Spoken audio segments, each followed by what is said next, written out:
Team, family, squadron.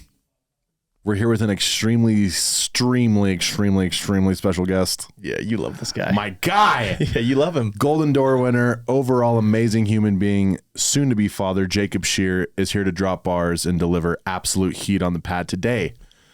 But as for right now, welcome out to yet another episode of the Landing Pad. Jacob Scheer. Dude, there's not many people at the Grit that is more loved than Jacob Scheer. And I'm not even just saying that for lip service. It's a fact. Everybody loves this man. You love this man. Mm-hmm. Mark loves this man. Dude, Jake, thanks for being on, dude. How we doing? Of course, dude. It's a dream to be here, honestly. 3 years in the making. And you're here. Yeah. You made it. I'm probably one of the longest listeners. Back when you guys were, Earth 2. Yeah, the whole 9. Man, stock pick of the week. Oh, That it's was not dark. financial advice, so don't go back and listen to those. No. Maybe some of those hit, though. Maybe some of our OG listeners are just rolling in it at this point. Oh, yeah. Probably not. Probably not. So maybe just don't listen to him. That being said, Jacob Scheer, congratulations for making it on, dude. The Golden Door series, whatever this is that we're doing, you made it. Yeah. And it probably feels good. It feels really good, honestly. Probably not as good as you thought it would be because it's just us two. But hey, we're glad to have you on. No, it's special. That being said, we can't gloss over the fact and have a kid in May. Congratulations to you and sweet Carly, a little boy. Yeah, we're stoked. I love that. Hey, it's going to be amazing. Going to be a great dad. Already is a great husband. Mm-hmm. Let's dive right in. So Jacob Scheer, we're going to tell the people who is sitting at this table. The people need to know who this man is over the last 5 years. Yeah. Wild thing. You started in 2019 at GreenX, 104K with 191 accounts. It's great. The next year, 120K with 191 accounts. That is that's not 200, that's 191. 2021 jumped to 500 accounts, 335K. 2022 down 390 accounts at 289K. And then something happened. Something was found within yourself, which is what we're really going to dive into. This last summer, 735 accounts with 650K. One of the only Golden Door reps that ended at 650K and did more accounts than they did in Rev, if that makes sense. 735 accounts to 650. I don't know if it's a compliment, but we got it done. It shows determination and grit. No, Jake, dude, walk us through. I'm actually curious, dude. I want to know your mindset from 2021 to 2022, then the switch in 2022 to 2023. Because we went from 500, 390, 735. A ton of people do this. Yeah. Talk us through the decrease in accounts and production and what that did for you going towards 2023. Yeah, it was really hard coming back from last summer, just because obviously the year before I had leveled up in a big way. Yeah. And then to drop off like that is pretty disheartening. Like coming home, honestly, felt pretty embarrassed. Really? Yeah. And yeah, I just realized obviously there's a lot of factors that go into it. It was my first time managing a team by myself. And I was pretty anxious. If you ask my wife, there were times when I was just sitting at my desk, trying to do area, and I just would just start crying. Just didn't know where to put people. I was stressed. Obviously I'd sit in my car a lot more.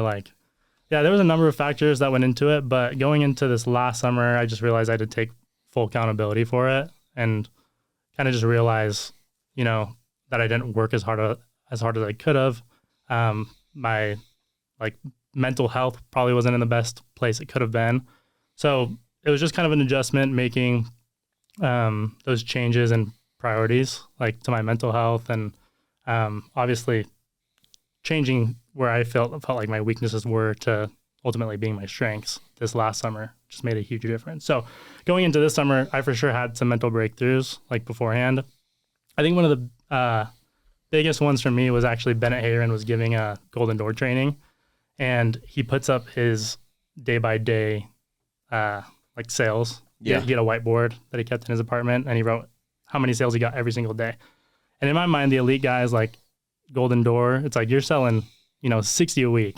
Every week. I don't know what it is. There's something about seeing the posts. I think it's just the subconscious thing where you're oh yeah, these guys are just ripping, right? It's 10 a day, every day, all summer long. Yeah. And I look at that whiteboard and I literally see 1s and 2s. And I'm oh wow. This isn't as crazy as I really thought. And I just realized it's way more of a marathon than a sprint. I've always thought that having a big summer was just a massive sprint that you're just ripping nonstop. And just seeing that really made me realize, and it was super applicable to me. I realized it was way more of a decision because, you know, when you're selling 1 and 2 and you're still selling a golden door, it's more just you're doing it because you're committed rather than like you're extremely talented selling 10, 15 a day, right? So that was a huge mental breakthrough. Interesting. I actually competed against Bennett's Ghost all summer long. So I had my own calendar in my apartment and I wrote what he sold every single day on my calendar. And then I competed against it. And I knew because I was going to have a higher ACV because he sold quarterlies, if I kept up with him, I'd sell golden door. I finished 4 days before him. So Crazy. I didn't know that. That's sick. It was like Mario Kart, you know, like when you compete against the ghost. Yes. And I would text Ben, I'd be like, hey, like I'm pacing with your ghost. Dude, that's a good idea. We should just do that. I wonder if we have like calendar. I don't know. That's sick though. And it's like somebody that actually did it. Yeah. And he'll be the first one saying it wasn't sexy. Yeah. He finished when did you finish this year? So mine was September 16th and his was the 20th. Interesting. So my goal was the 20th. So cool. And you like beat him some days. Yeah. Lost to him some days. Yeah, but you're for like, sure. Yeah. And like he obviously sold more accounts than me. My ACV was higher, but I just knew I had to pace with that number. And if I was beating him in accounts, then I was for sure beating him in revenue. And yeah, I just knew I was going to get it done. And then another big breakthrough I had mentally was Parker gave a training before the summer and it was on time management. And it was just like an audit of last summer. mm-hmm. And basically what he said, cool, take like what time you should have been on the doors or what time you could have been on the doors. And then what time you typically were on the doors on average. And then you subtract that time, that's wasted time. And then you multiply that by like the number of days, right? And then how many breaks you would take, like bathroom breaks, snack breaks, whatever it is, call your wife breaks. Curb breaks, the porta whole- potty breaks. Yeah, the whole 9. You invent all the breaks, right? You add all that up and then you multiply it, or I guess you subtract it from how long your break should have been. And then you multiply that throughout the number of days in the summer. And then a big one for me was Saturdays. When I did the audit, I was like, wow, I'm missing like 5 hours a week just on Saturdays. And the total number for me came out to be 480 hours. Good night. Which, if you divide that by like 9 hours a day, it's like 50 knocking days. So that was like a big eye opener for me. I was like, okay, cool. If I start knocking at 12:30 at the latest, and then 15-minute, lunch break at like 2-3 o'clock, and then I knock till 9:30 every day, then I'm gonna have 50 more 9-hour knocking days, and that alone is like gonna take me to close. Yeah. And then it was just a matter of committing, deciding, being all in, and just being willing to sacrifice like whatever I had to get it done. Dude, I just want to give a shout out. Like it's crazy on this podcast. We haven't talked much about training, to be honest, right? Like training with like the elite guys, which is crazy that you're like, dude, 2 of the biggest mental breakthroughs literally came through a training that thank goodness you were in the office for. Yeah. Right? Like what if you just weren't there the day that Bennett Heron busted out his calendar? What if you weren't there the day that Swandy did that training, like adding up the hours you're not knocking? And it's like, you would, like maybe you still would be here because maybe you would have been at but it's like, those are 2 moments in your life that you're like, those are catalysts in your life. Because now you look back and you're like, dude, you're of the top 0.01% of people that ever knock doors. You're now in like that, that golden door area. And like, you can almost track it back to 2 moments where you were just at the right place at the right time because you chose to be. And like, shout out to those 2 guys, but then shout out to, I'm sure if we were to talk to everybody else that came and sat in this chair, they'd be able to be like, oh yeah, when Calvin gave, and a lot of people do say that, right? When Calvin gave that training at the GPS, or when Parker told me this, or when John sat me down with the internal look, like it changes the trajectory. And it's like, shout out to all of the golden doors and guys that have done it before any of us have done it, so they can kind of give us the blueprint, or real talk, the ghost. Yeah. Right. Which is way cool.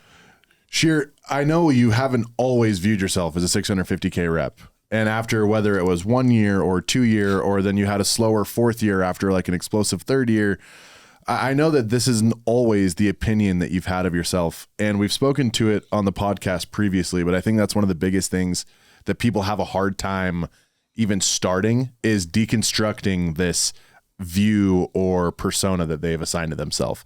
Like, what did that process look like for you for peeling back however many times you said, I'm not that guy, I'm not that guy, I'm not that guy? What was the process for peeling back where now you started to realize, no, I can be that guy? Oh, now you are that guy.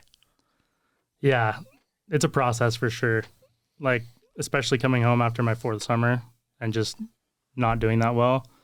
Seeing myself as a 650K rep was, just not very feasible. And Parker Anderton, he's the one who called me out to sell Golden Door. He shot me a text. I think it was like in March when all the regionals were kind of figuring out who could do it, who should do it, who should make it their goal. And he sent me this really long text, called me out, and it made me really uneasy. I was like, dude, I just don't know. Like, maybe. What was like the gist of that text? Do you remember? He was just like, dude, as I've gotten to know you, I think you're completely capable. I think it's more of a choice more than anything. And I think you need to do it for Carly and for your people and for yourself. And if you decide to do it, I'm all in on you. And Parker's famous line is like, what's the worst that happens? You hit it. And he goes, dude, love it. I just had the chills though when you were saying that, for the record. Yeah, but he goes, what's the worst that happens? You know, shoot for 650K and you land at, 450K or whatever. But yeah, so he called me out and, I started to think about it. I had those trainings. I had those light bulb moments that I would consider like catalysts or breakthroughs. And then it was tons of affirmations, gratitude, self-belief, priming. I would prime a lot before the summer. And for those who don't know what priming is it's Tony Robbins walks you through basically like goals that you have and things you're grateful for, and you kind of live those experiences. And as I started to live winning the Golden Door or hitting the Golden Door, I started to believe it more and more. And it was for sure a process, but ultimately, by the time the summer came around, I was so confident that I could do it and that I was a Golden Door rep that, I just believed it. At the end of the summer, we had the GPS. It was like right after I got back, and we primed as part of the GPS. And I primed during the summer as well, not as much as I did before the summer, but we go through priming and, you have to live those goals. And I couldn't think of anything. I just started living the Golden Door again, because that's literally just like the only thing I was fixated on for so long, for like the last 6 months.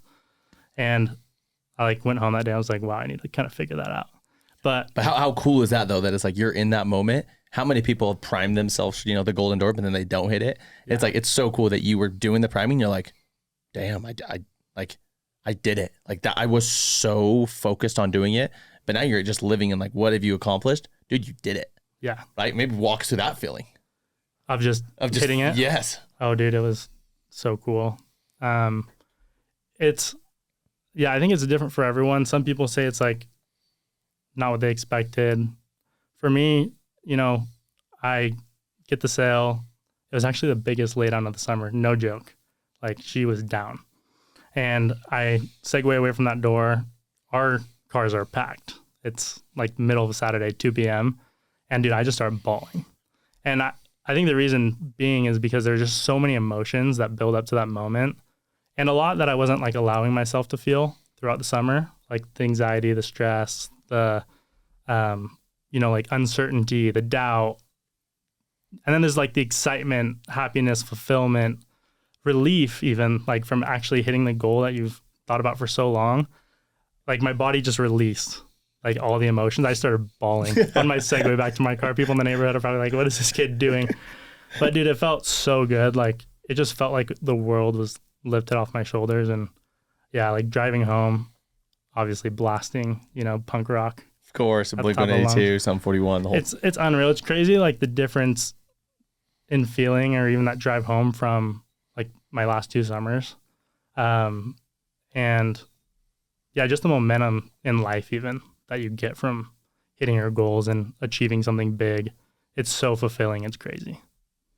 Well, dude, and we've asked this question: what was your, because it wasn't easy, right? By no means was it an easy summer. Right, 650K, regardless of how it was done, it's not easy. What was your biggest lesson learned during the summer? Like, what was some of your toughest moments, or the thing that you can take away from this summer and be like, summer 2023, I learned this. This was it. Yeah, I would say my biggest lesson learned is that like I'm in control. I'm in the driver's seat. And the reason is because this year I really learned to control my thoughts, which is huge, especially for anyone selling, but anything performance based, it's like so mental, right? So this year, whenever my thoughts were going south, say it was like 4, 5, 6 p.m., I'm at like 1 deal, 0 deals, whatever, and I know I have to be consistent. I just, I called Carly a couple of times. I literally am just like, hey, I'm grateful for you. I'm grateful for the weather. And I just started saying everything I was grateful for and just started replacing like my negative thoughts of doubt to gratitude, just gratitude. And then I said, cool, I'm going to just go get 5K and then hang up. Or like I'd pull out my notes and just type everything I was grateful for. And just learning to control your thoughts, it just makes such a big difference on like that moment, your day. It compounds to the week, the month, and the summer, right? Rather than letting those things spiral the opposite way, which is, I think, what happened to me 2 summers ago. Love that. Scheer, one of the things that we haven't talked at all about because we've been so centric on the Golden Door and it's been amazing material up to this point. One thing we haven't talked about is you run a program, you have a division, averaging in your division. What was your per rep average of your division? Like just over 200K, I think. You run one of the best programs in door-to-door pest that I know of. Mm-hmm. Speak to like what are the attributes or qualities that you've been able to cultivate in your division where you've been able to see like amazing averages, strong culture. Your team won the middleweight rumble, Tyler won heavyweight. Like obviously there is something in the water. What do you think are some of those attributes and how do you think you've been able to implement? Yeah, I think a lot of it is the guys. I've been super blessed to work with the guys I work with. They're all like really hard workers. They're all really humble. But yeah, I think just pumping the guys with belief, and then we're all really close. Like our teams are really close. If you look at the Tyler team, those guys are like glue. They're always together. And then even the guys who are on my team, like we're all close. And then even with the Tyler team, and it's kind of like a bond. There's a huge sense of doing it for each other. I wouldn't say there's anything crazy specific I do to, get more out of everyone. I think everyone's really talented, but I think pumping them with belief and obviously leading from the front, working super hard. These guys are just, everyone works so hard. It's the coolest thing ever. But yeah, I don't know if there's anything like super crazy I can attribute it to. Ryan and Drew obviously have like filled big shoes and they're incredible managers. So huge props to them. A lot of that comes from them. What would you say, Scheer? Right, playing devil's advocate for this same question. If you could go back and change something from this last summer, or maybe something that you're going to implement for this next summer, what do you think that would be? Like just from any no, like is there anything you would change from this previous summer to get more, or something that you're wanting to do next summer to get more? Yeah, I mean, the cool thing is when I think about next summer, I have a lot of room for growth still, which is really exciting. Yeah. Like I sold 735 accounts at an 886 ACV, where it's like our company average ACV was 1,040, right? So it's like, yeah. if I just get my ACV up, then, I'm already, closer to that 750K range, which is really, really exciting. And I'm sure the company average will be higher next year. From a managing standpoint, I for sure feel like there's people I could have like poured more into. There's people who, maybe were like second or third year and we're doing well, but could have been doing better.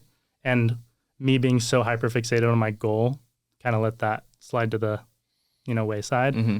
And yeah, there's some things I wish I could change for sure. And I wish I could have helped those individuals more. That's something I'll for sure have on my radar way more next year.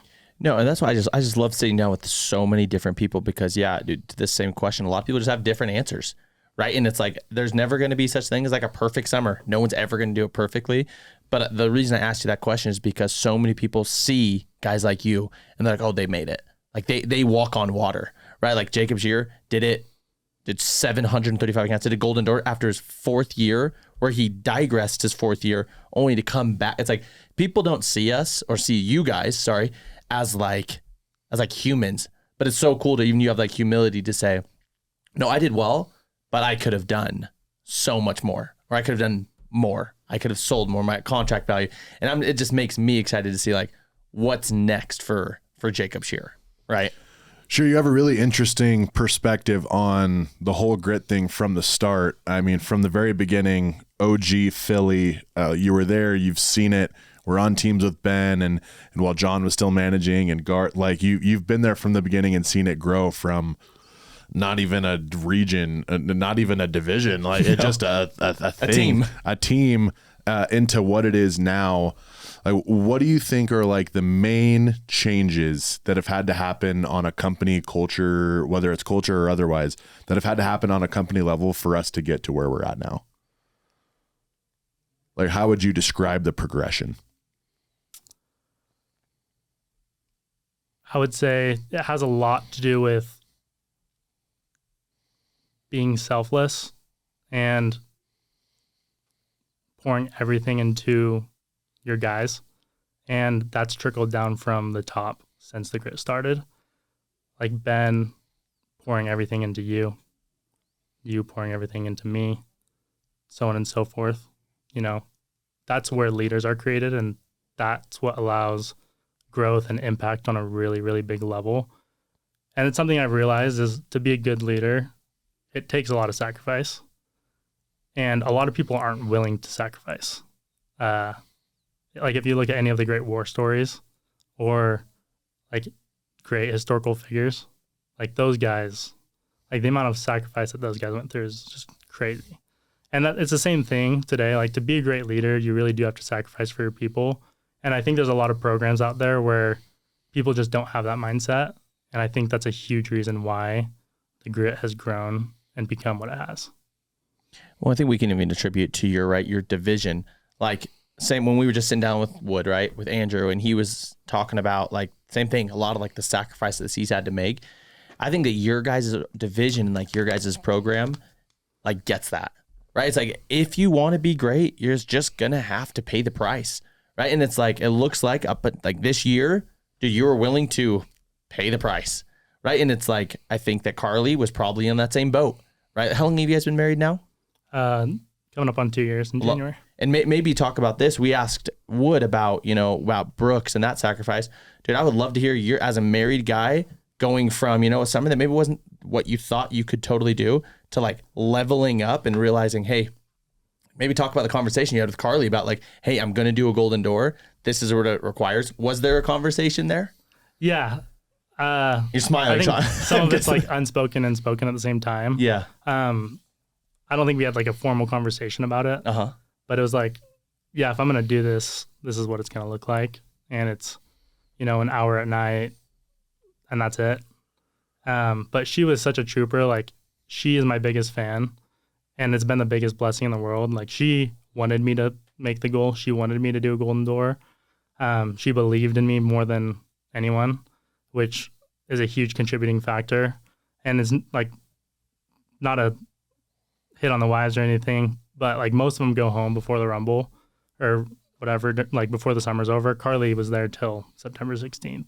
Yeah. And it's like she's making, dinner for me every single night. She's meal prepping me breakfast burritos, just like taking as much off my plate as she could, knowing like what it took for me. Meanwhile, she's like having a miscarriage during the summer and obviously super lonely. Like she was sick for a while when she was pregnant for a little bit during the summer. So she sacrificed a ton. And it takes two, like in a marriage, you realize. And I sent her like a long text because we were driving separate on the way home. I sent her just a long text of like everything she sacrificed for me, just so like I knew that she was seen. Yeah. And that it was like appreciated. Just like every little thing. Like the breakfast burritos, like the little protein balls that she'd make me to have with like my lunch, like the laundry, the nights where I'd get home and like literally give her no attention because I'm just like not there. Well, there's like the saying, right, behind every great man is like a great woman and vice versa. It's like we sit down with a lot of the Golden Door reps and a lot of them are married. I don't think me and you shout them out enough. It's like, dude, No. they sacrifice, like you said, dude, just as much. Are they on the doors? No, but like Wood was like, dude, my wife's in a hotel room with a screaming 1-year-old for 12 hours a day without me. Carly is in Grand Rapids going through, it sounds like just a tough summer because she understood like what the goal was for the family, the future, the vision. Yeah. And the most impressive thing is the attitude, like throughout, just being positive and supportive and optimistic.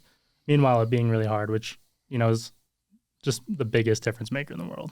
100%. So Carly and all the wives of all these amazing humans that are sitting down with me and Easton, like, dude, shout out to you guys. You guys have absolutely crushed it. And I don't think that any of them would be in this chair if it wasn't for them. Team sport. 100%. Team sport. 100%. I feel like we've covered so much, and I feel like this is an appropriate place to bring it all back home. Yep. You've been there from the beginning. The growth that you've experienced, that your program has experienced, that the business has experienced since you've been along for the ride and have been like integral in building what we have. You have a really unique perspective. And so in closing, I would be really curious to know whether it's continued growth or continued aspirations to dream big and accomplish goals, or whether it's the direction we're moving as a company. I am just genuinely curious what excites you about what we're building, what we're doing, and where we're going. Yeah, growth for sure. Whenever I hear people talk about the vision, you know, nothing gets me more stoked. The number one thing I'm most excited for is to help people do what I've done, and hopefully a lot better. I hope people don't have to go through 2 summers of, you know, selling 191 accounts. Like, maybe that's a good first summer, but the second summer, obviously, I would have liked to level up. And then digressing, I just want to, like, give people the same experience I've had, but have it be better. Like, I feel like I'm financially in a good spot at 25, which is the coolest thing ever for me. I want to take a kid who gets back from his mission or graduates high school or whatever and help him, you know, be in a better spot than me when he's 25. You know, that's like the most fulfilling thing for me. That's what I want. And I just want to do that as many times as possible. Replicate. No, that was perfect. Replicate. Garth, anything to add? No, but the Scheer, that was amazing. I think this was like a podcast that was also just different, right? It's just really heartfelt, like you dug deep, and I think that it was amazing. So Jacob Scheer, thank you for being on the podcast. Hey, my pleasure, man. Anything to leave the people with? If you're not first, you're last. You know what I mean? 100%. You heard it here first. Scheer, thank you for being on. Amazing episode. One of my all-time favorites for this episode of the Heartfelt Landing Pad. We out.